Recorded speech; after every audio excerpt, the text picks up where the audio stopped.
Well, I was born October 21st, 1912, and I was named after the President, Woodrow Wilson.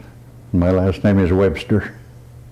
I was born about a mile from here on what is now known as Freedom Road.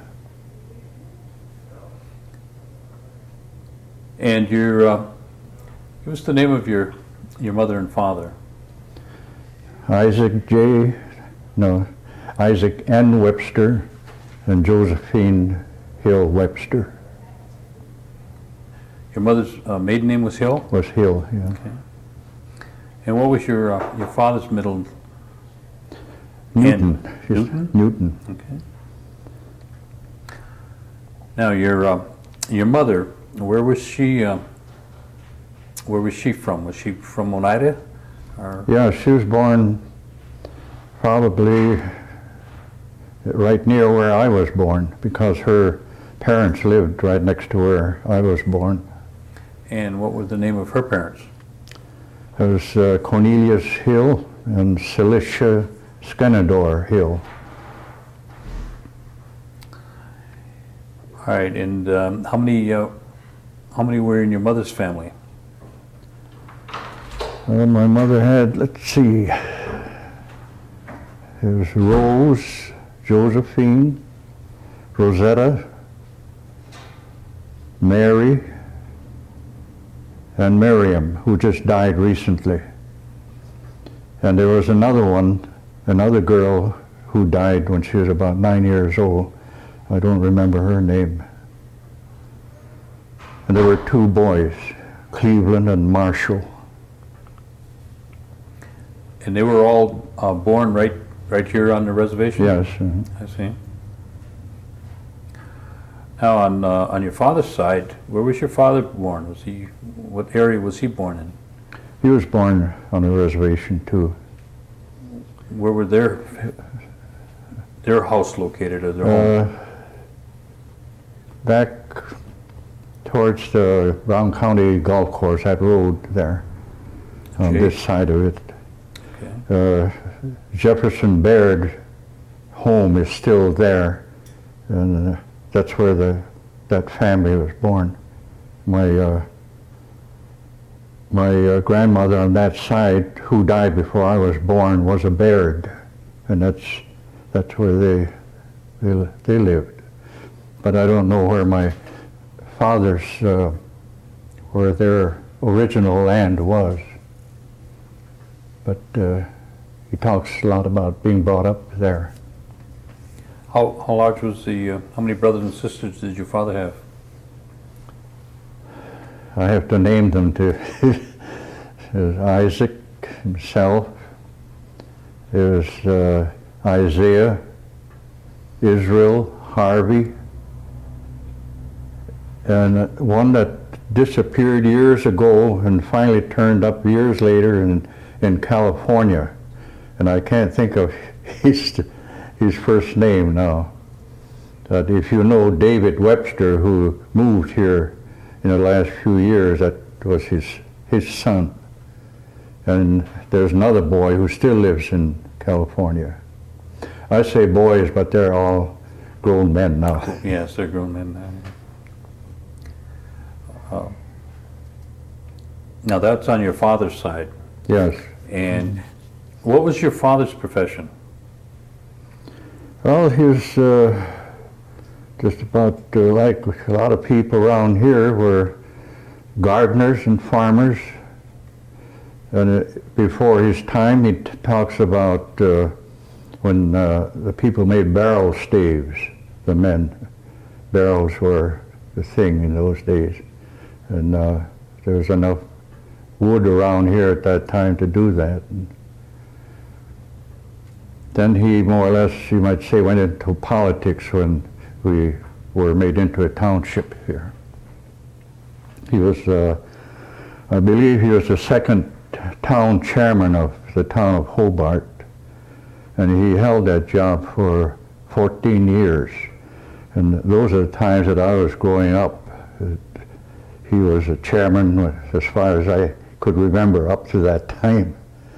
And And then he finally was defeated. Do you remember who defeated him? I can't think the man's name, but he was after that job for a long time. I see. I see. He didn't defeat him the first time. What was your father's education? Well, he started locally here. I think most of them went to the mission school. And then from there he was at Hampton and Carlisle. My mother went to Philadelphia to a school, and from there she learned to play piano in Philadelphia, and she wanted to go to Carlisle because they taught piano there. But they sent her to Hampton, where they didn't teach. So that's eventually that's how I got into music, through her. Well, when your mother finished school at Hampton, did she go to work in the East, or did she come back to? Yeah, they did during the summer season.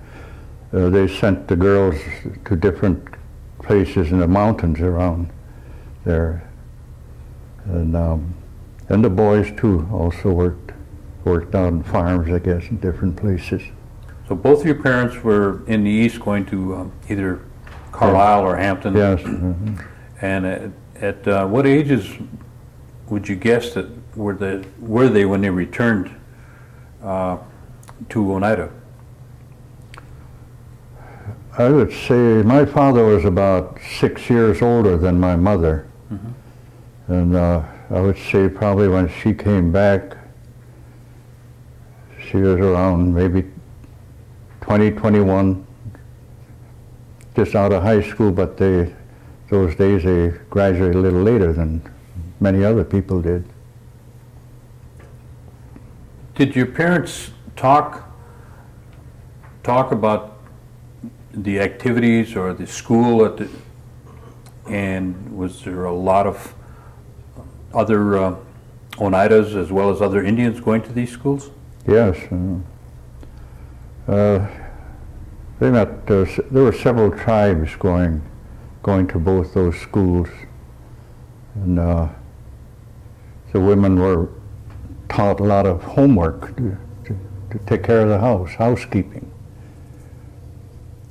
And the men, my mother always more or less made fun of my father because he took up leatherworks or harness making. And the cars were just starting to come out at that time, and my mother thought that was kind of a joke. He never did use his what he learned. Now, both of your parents were in school out there. Did they know each other when they were in school out there? Evidently they did. Any Oneidas that met in school knew each other, or soon got acquainted. Now, when did they get married? I believe it was in 1906. Both of them had returned from school? Yes. Uh-huh. And when there wasn't much work around here, practically nothing for us, but there was work in the government schools in different parts of the country, and that's what they both did. They went off after they were married and went to work South Dakota, Minnesota, and at one time they were both working at different schools, so they were parted for a while. At what time in the marriage were you born? I wasn't born until 6 years after they were married, 1912. Were they at one of the other schools, or were they back in Oneida at that time? They were back here at that time because they had time to build a house or have a house built, and that's where I was born. Now, were there any other children besides yourself? No. You were the only one. You were the only child. Okay. Now, you see, your father was involved in the political of the community. Did your mother work in town, or did she do work in home? No, there was the lace making industry, which was started in New York City by a group of wealthy people who wanted to do something for someone, and they decided to do something for the American Indian. And so naturally, our people came into it because we came from New York originally, and they met them first, some of the other part of the Six Nations. And they started the lace making industry up in that area. And then they started it here. And the Sisters of Holy Apostles Church were the first ones to be contacted and taught the lace work. And my mother became their student, and she learned the lace work, and later she took over. They made her the one to take care of all the lace making here. What was the organization? We're running out of tape drivers. We'll change tapes real quick. And then Okay. Okay, what was the name of the organization that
You see this corded, all they ever get wide enough for that? do what? Move this No, car off to the side just in No, case. hardly. I didn't see that at all.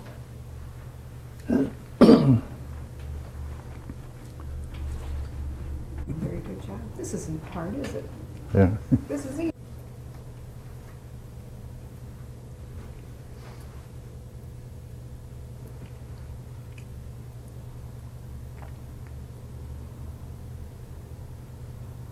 Okay, Jim.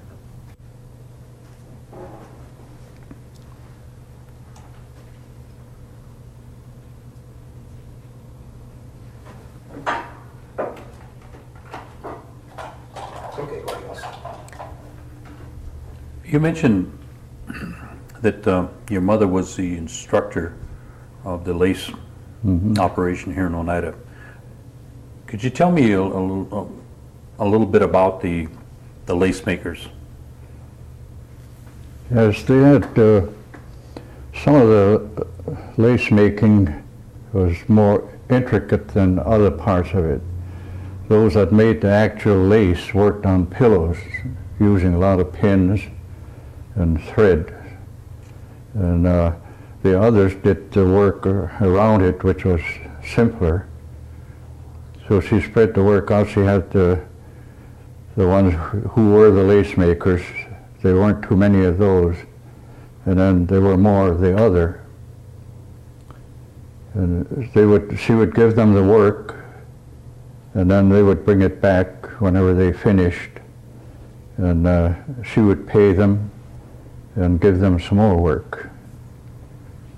And they got, the orders came mostly at that time from around New York area, New York City. And I believe most of the fine work went to the wealthy people around there. I remember one piece of lace work, a big job to them at the time, was for the big cathedral there. I believe it's St. John the Divine. I'm not certain of that, but But they made an altarpiece for that and lacework for all the other parts of the altar. And that was one of their proudest jobs. So that supplied our created work for a lot of the women here in Yes, Oneida. How long did the lace makers group span? How many years would you be looking at?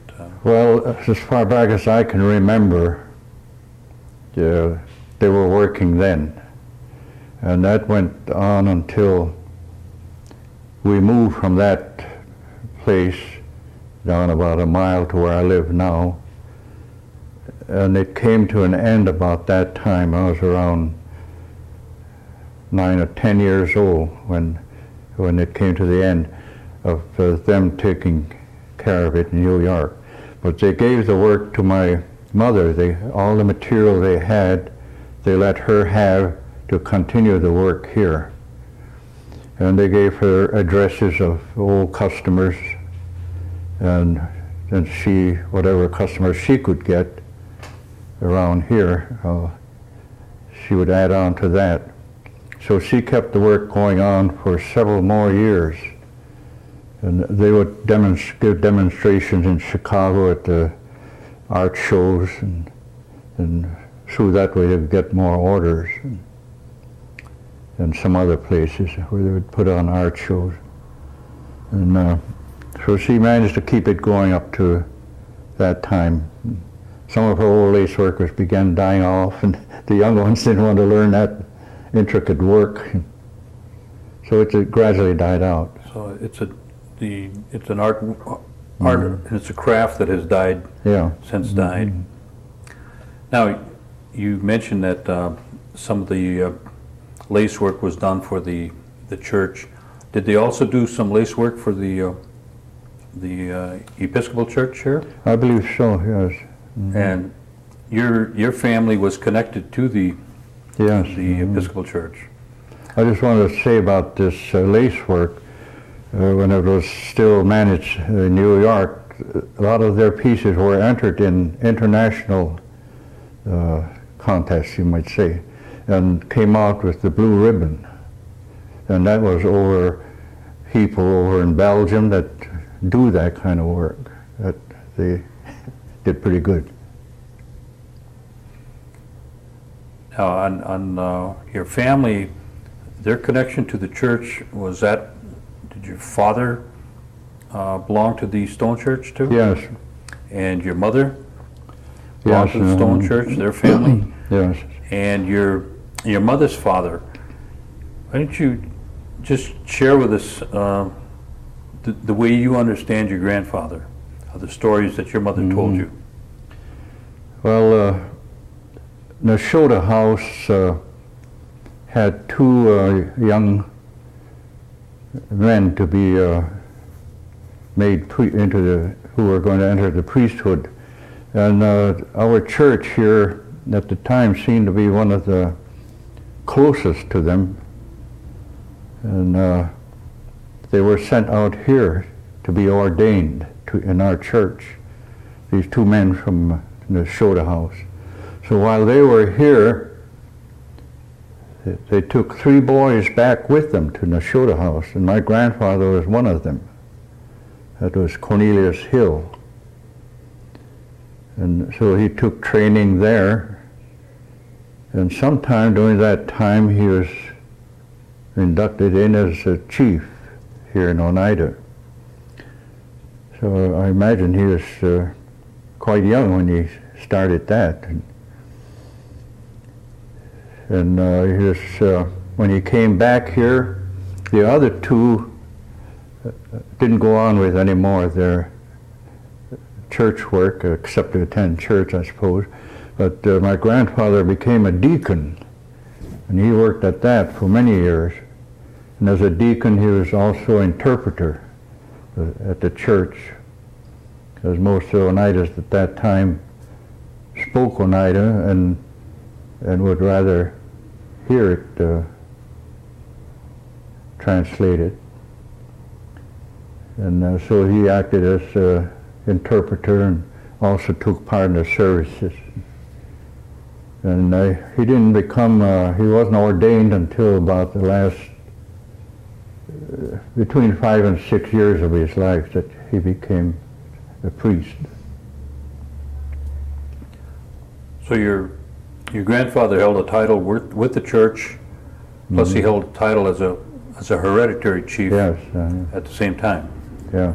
And I would imagine that he was involved in the political operations of the tribal government also. Yes. Oh, yeah. Do you remember the names of the other 2 boys that went to the Nashotah house with him? No, I don't. Okay. All right.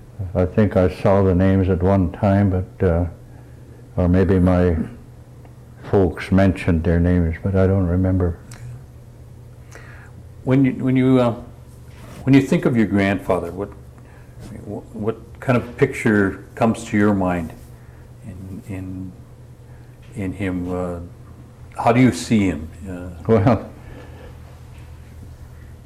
mostly it's church work, because my mother spoke of him a lot, and some of the problems he had as a priest and as a chief, and so I imagine he was a busy man. Did your mother ever speak of one position contradicting the other, or did he seem to be able to handle both positions in harmony, so to speak? Yeah, it seems to me that they worked pretty well together. Nothing serious that I ever heard of. Now, let's talk about your schooling. Where did you go to school? I started at the mission school right here. And I see a question I saw somewhere about, do you remember your first day? And I certainly do. Tell me about it. My father took me to the mission school. At that time it was one room at the old parish hall on the left side. And there was a little hallway in the entrance where you hung your coats. There was a door inside to a little room there. Then into the room, and all grades up to 8th grade were in there, kindergarten on up. So you can tell that there really weren't too many of us, maybe 30, 35 of us in there. And so my father had to sit with me because I wouldn't stay there. So he sat down the desk next to me, and when I was looking out the window, he sneaked off. When I turned around, he was gone. I jumped up and ran to that door, but he was holding it from the outside. And so I finally calmed down, and the teacher came over and urged me back to my seat. So I stayed there until noon, and I didn't know you're supposed to stay for the afternoon. I hiked home. I was gone. But after that, I guess they must have taught me to stay there. Well, you graduated from the mission school then. No, I didn't. I went there for about 3 or 4 years, and then the Highview School or district school up about 2 miles from here opened up. And my father became involved in that too, in that school.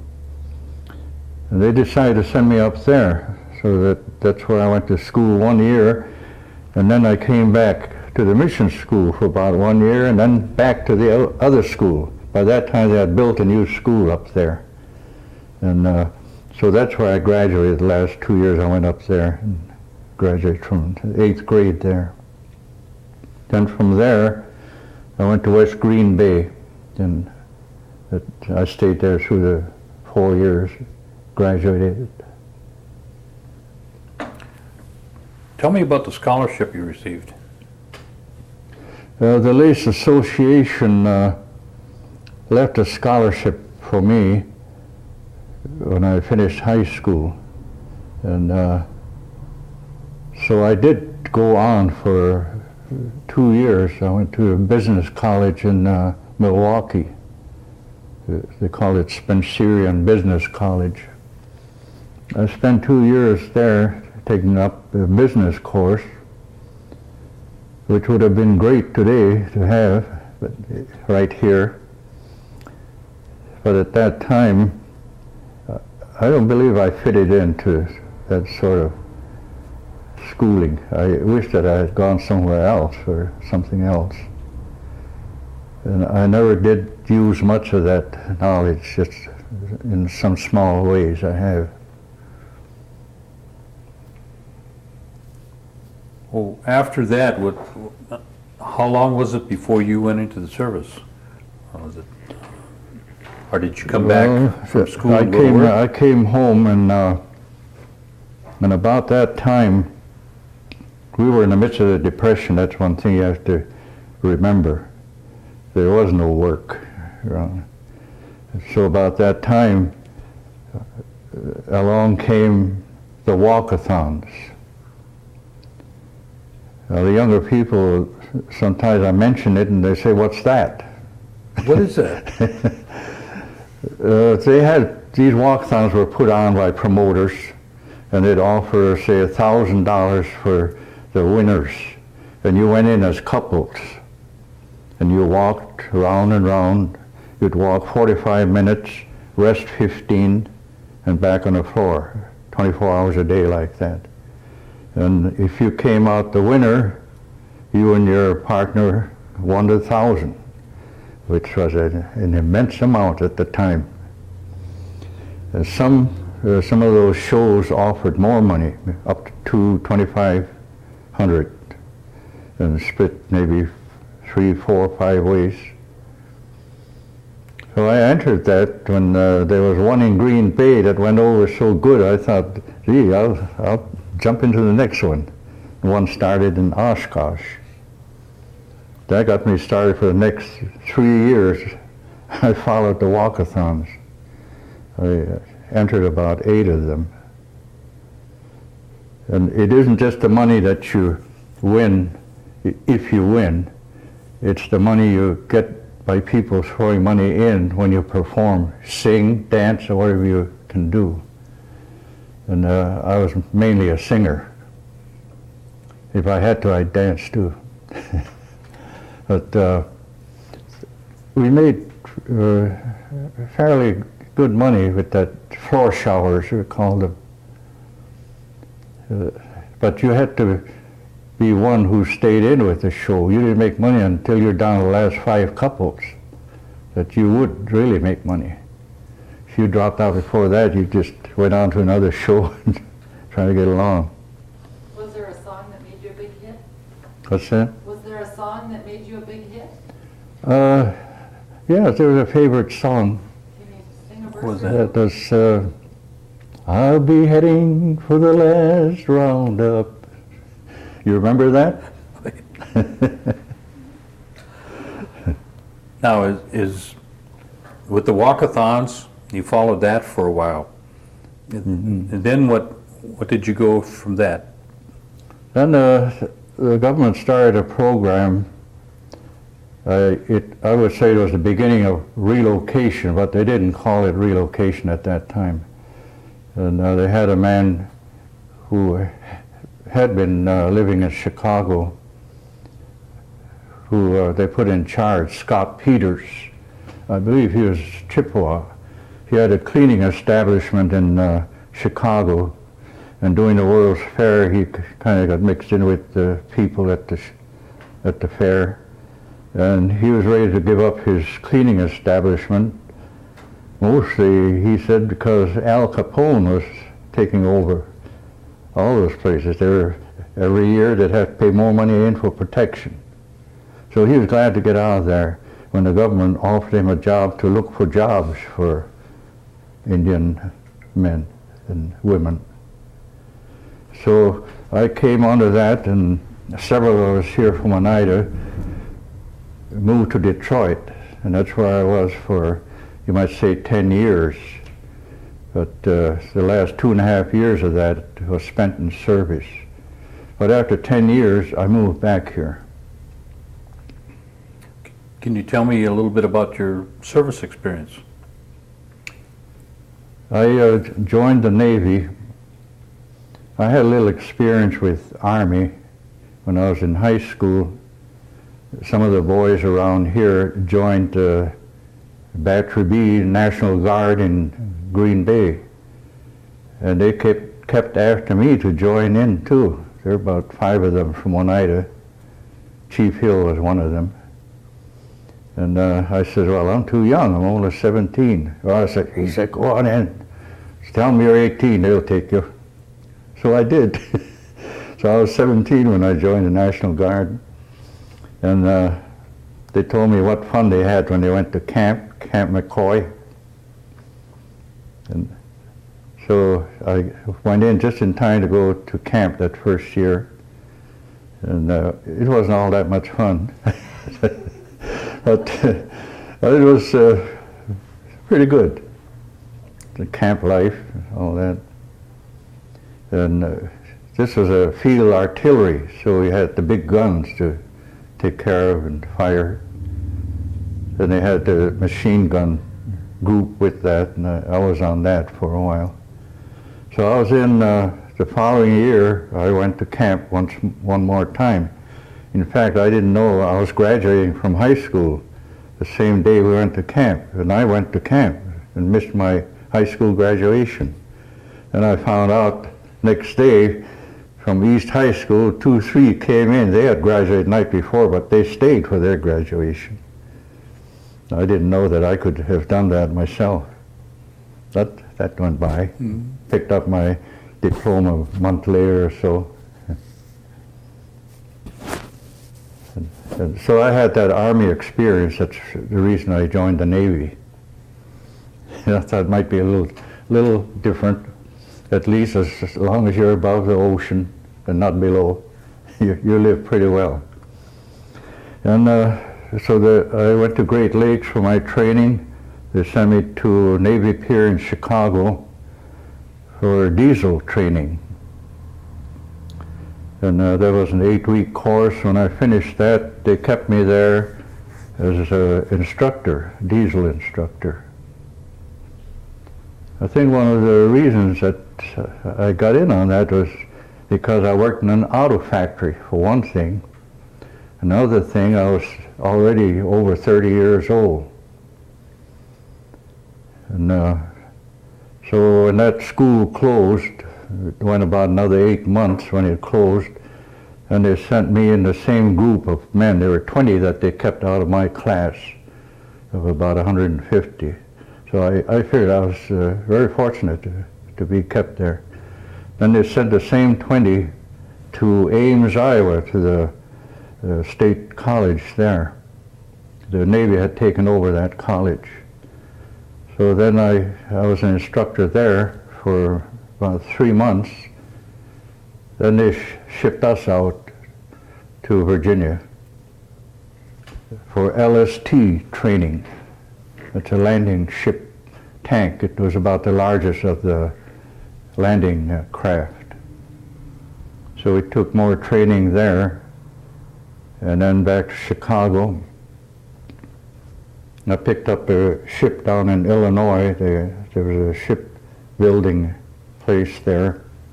Took the ship down the river to New Orleans. I was more or less a passenger, and they left this upper structure of the ship down so they could get under the bridges, and then built them up after they got down there. So then I waited down there for about another 3 weeks, worked in the garage there, got to see New Orleans, downtown, and then I was assigned to a ship, and we shipped out of there. And we went to the Hawaiian Islands, stopped there for a week. I got ashore a couple of times, and ended up at Saipan.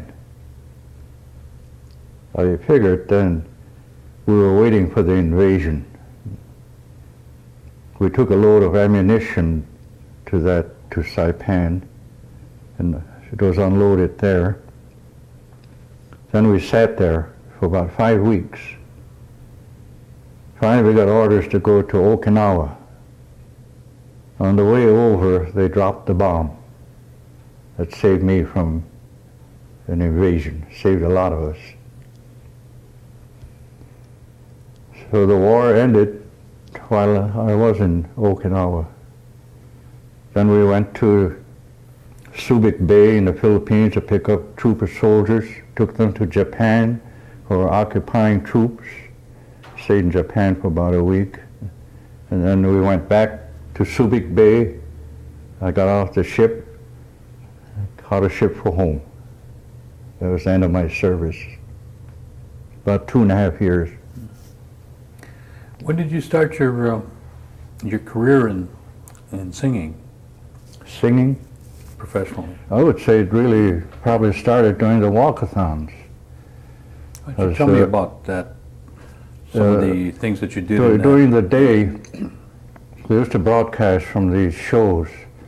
They'd broadcast, say, about noon in the evening, and then later on in the evening. And during that time, they'd put on mostly, singers on the show. So I was picked quite often because I had musical training, and I had been singing with the guitar, so I more or less developed into doing more of that. And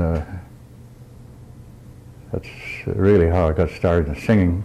Then in later years, I was asked to go to Wisconsin Dells as a piano accompanist for the solo singers. And when I got there, they told me they need another man for the quartet, so I joined the quartet too. And I put in about 14 seasons there in the Indian ceremonial. Is that when you became Redstone? That's when I became Redstone. How did that come about?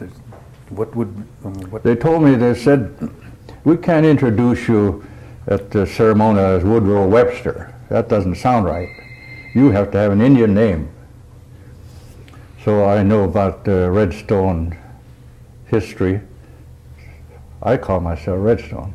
That's when I became Redstone.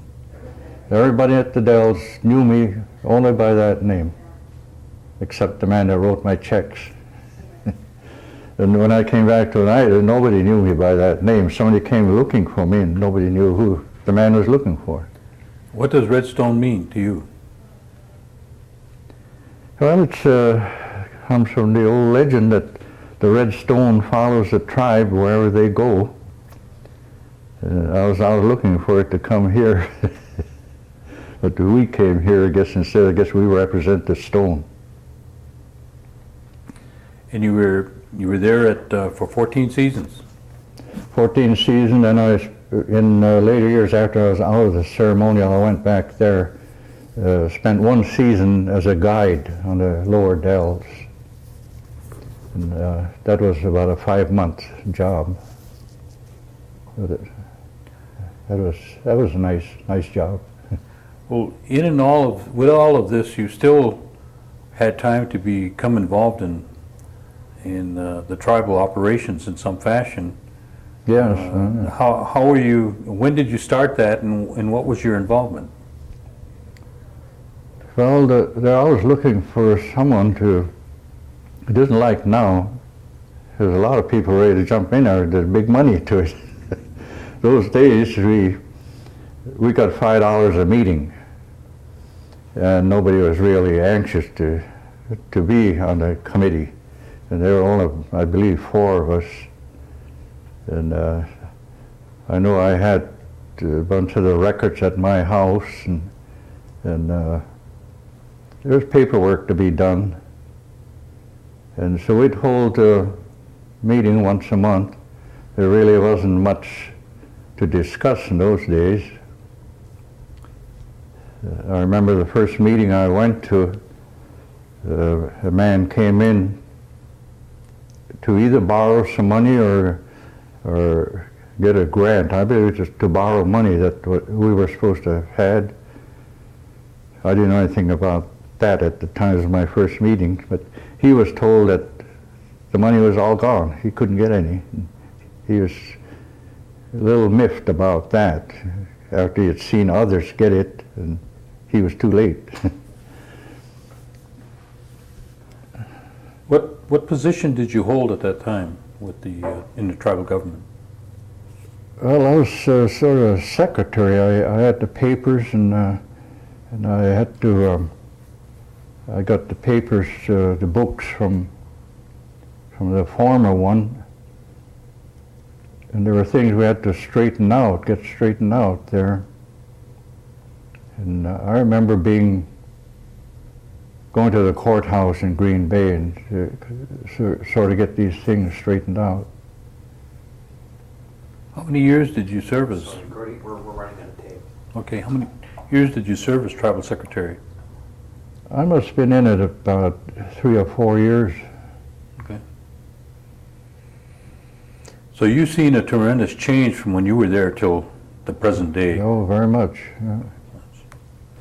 As tribal secretary, you mentioned you used to receive $5 a month for the meetings.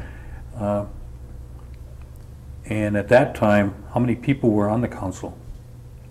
I believe there were 4. And you mentioned that you served for 4 to 5 years? I'd say 3 or 4. 3 or 4? Mhm. Okay.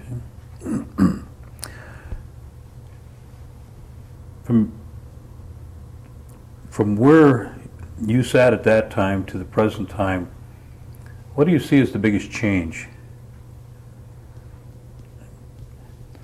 Well, there have been so many changes. I suppose gaming really brought the biggest change. We thought bingo was a pretty big thing. And before that time, it was square dancing. I remember growing up when we had the square dances at different homes. And after a while I became part of that by playing the guitar and kept that on for several years. Let's just pause for a second till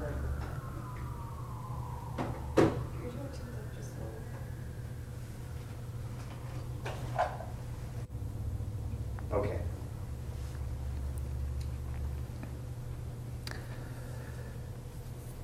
If there are some points that you could share with some of the people that are coming behind you, what type of advice would you give them? Well, education is very important. The more education you get, the more we can do.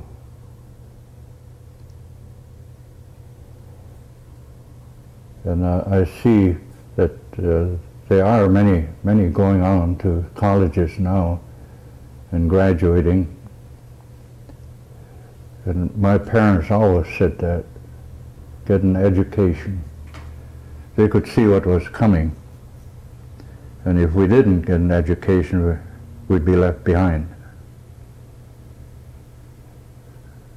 So that's my greatest advice, education.